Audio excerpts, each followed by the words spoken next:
Bon dia, fangueres! I si acabes d'arribar, benvinguda en fang.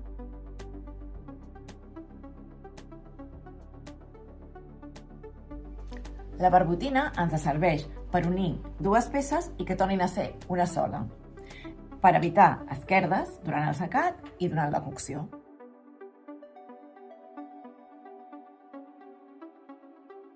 La barbotina està feta del fang amb aigua. El mateix fang que utilitzarem, en aquest cas un fang blanc, amb una mica d'aigua.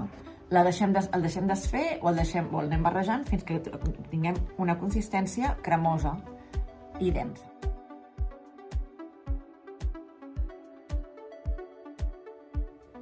El primer que farem, un cop tinguem les dues parts que volem unir, en aquest cas una tasseta i una nanseta, és mirar on va, fer unes marques amb una eina com pot ser un punxó o un punxó d'aquests amb molts fils. Jo en aquest cas marcaré primer amb el punxó on vull que hi hagi aquesta nansa. I els llocs on l'haguem d'enganxar marcarem unes ratlletes, unes textures, que serà on hem de posar-hi la barbotina. No cal fer molta pressió a l'hora de marcar les ratlletes, ni cal que n'hi hagi moltíssimes, però sí que és important que n'hi hagi.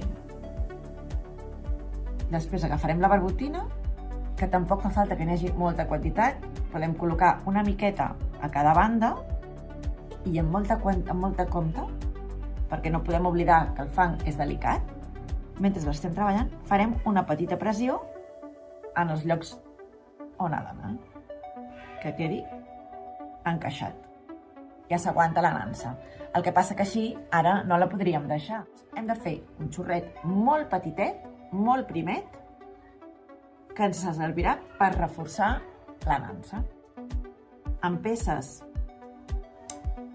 en unions on la part que unim ha de treballar, ha de fer força, com és el cas de la nansa d'una tassa, és molt important que aquesta unió estigui ben feta. I la integrarem bé. Anirem repartint el xorret a banda i banda fins que quedi super ben integrat per tot arreu.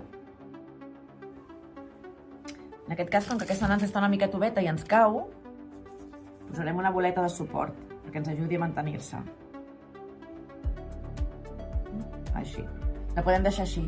Com que no porta ratlletes ni barbotina, no se'ns enganxarà. I quan estigui seca, la podrem treure sense problema. Doncs fins aquí us he ensenyat què és la barbotina i com s'utilitza.